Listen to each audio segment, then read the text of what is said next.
Hello，大家好，我係 James，溫哥華地產經紀，今日同大家傾下偈，講下過去6月份溫哥華地產嘅走勢。大灣地區咧就喺過去6月份嚟講咧，咁應該係夏季啱啱開始啦。各類型嘅房屋咧係有所回升嘅。我所講嘅回升咧係講個成交量有所回升，並唔係個價錢有咩大嘅變化。咁2026年嘅6月份個房屋成交量咧係增長10%喎。呢個數字其實大家都開心嘅。再強調呢個10%係成交量，唔係價格。大灣地產局官方公佈咧，2026年嘅6月份成交量咧為2390間房屋，比2025年同期咧係增長咗9.6%嘅。咁呢個數字咧仲係低過過去10年嘅平均數12.4%，其實係相對係比較低嘅成交量，只不過係高過上年嘅6月份啫。2026年嘅6月份咧，大灣地區通過 MLS 掛牌嘅獨立屋啊、townhouse 啊、apartment啊，總共有5938間房屋。咁相對2025年嘅6月份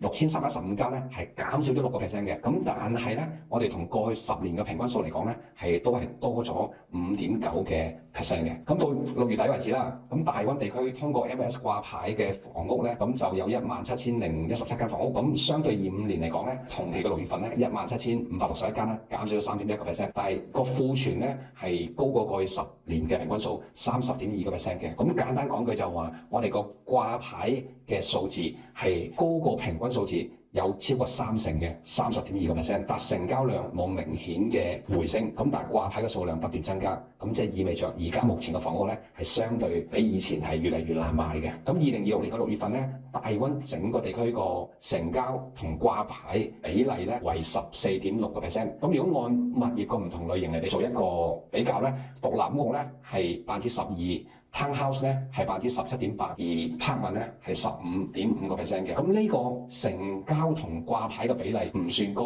咁呢個咧其實如果我哋個比例係超過20%，咁呢個市場係有上升個趨勢嘅。咁而家嚟講，呢個比例其實係相對係低過過去10年嘅平均數嘅。咁喺歷史證明啦，當嗰個成交同掛售比如果係低過12%咧，咁其實呢個房價咧會繼續有下降個趨勢嘅。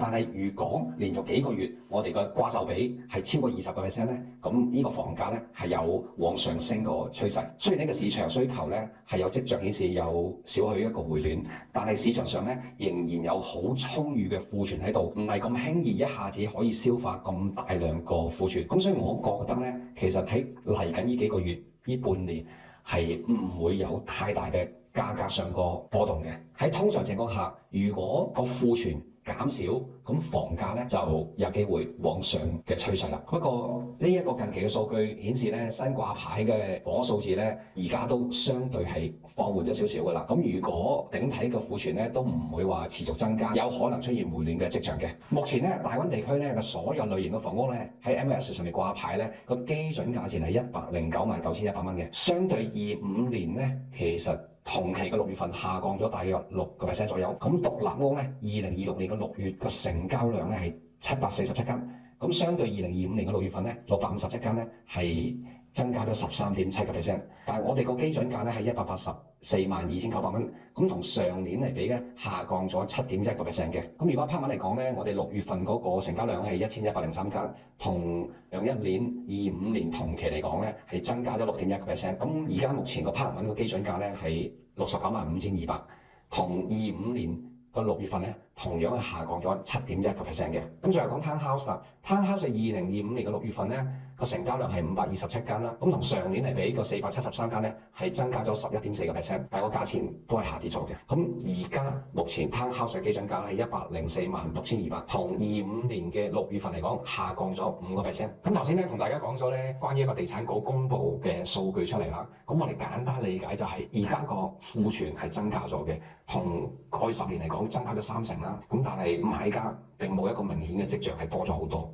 成交量亦都冇多咗好多，掛牌數字越嚟越多，但係買家冇明顯增加咧，咁其實呢個地產咧係有可能會繼續向下或者持平走一段時間嘅。所以而家目前嚟講咧，好多買家都處於一個觀望個態度啦。咁我建議而家嘅買家同賣家，如果你係唔急住用呢筆錢嘅，你可以等等先。但係如果你換屋嘅話，其實都問題不大嘅。如果大家中意我頻道咧，大家可以 subscribe、like 同埋隨時聯繫我，我哋下期再見。